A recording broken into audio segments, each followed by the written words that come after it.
Hi అండి, welcome back to Sharada YouTube channel. ఇవాళ వంకాయ పచ్చెనపప్పు కర్రీ ఎలా వండుకోవాలో ఒకసారి చూద్దాం. ఈ కర్రీ అయితే చాలా టేస్ట్గా ఉంటుందండి.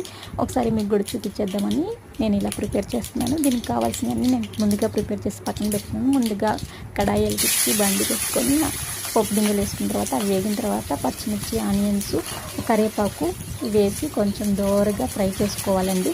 దీనికంటే ముందు నేను పచ్చెనపప్పుని కుక్కర్లో వేసి 2 విజిల్స్ వచ్చే వరకు ఉడికించుకొని పక్కన పెట్టుకున్నాను. ఆనియన్స్ అయితే దాదాపు ఫ్రై అయిపోయిందండి. దోరగా వేగే వరకు ఉంచుకోవాలి. ఇలా దోరగా వేగిపోయిన తర్వాత ఆనియన్స్ వేగిన తర్వాత వంకాయ ముక్కలు వేసుకోవాలండి.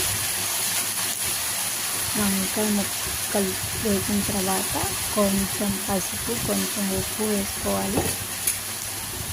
ఈ కర్రీని విడిగా వంకాయ కూర వండితే ఎవరు తింటుంది, పచ్చెనపప్పు కలగలిపి వండితే చిన్నపిల్లలు కూడా చాలా ఇష్టంగా తింటారు. ఇది అందరికీ నచ్చుతుంది. ఇలా వంకాయ ముక్కలు వేసిన తర్వాత కొంచెం పసుపు, కొంచెం ఉప్పు వేసి కలిపి మూత పెట్టుకోవాలి.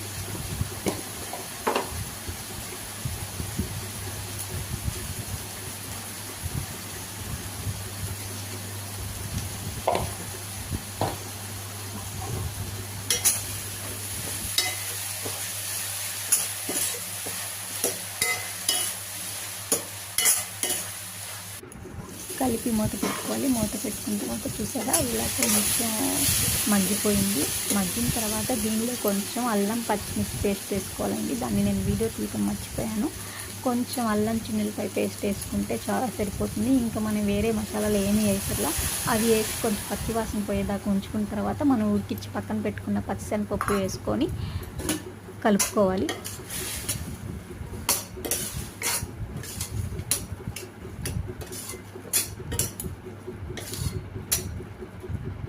తర్వాత మన టేస్ట్, మనం ఎంతైతే కారం తింటామో దానికి సరిపడా కారం వేసుకోవాలి.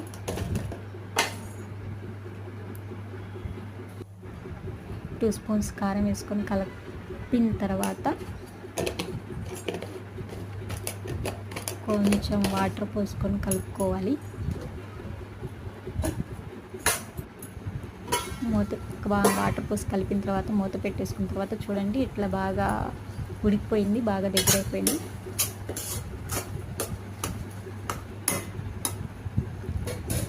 చూడండి, చాలా బాగా ఉంది. కొంచెం మనం తరిగి పెట్టుకున్న కొత్తిమీర వేసుకొని దించేసుకోవాలి. ఇప్పుడు ఎంతో రుచికరమైన వంకాయ పచ్చెనపప్పు కర్రీ రెడీ.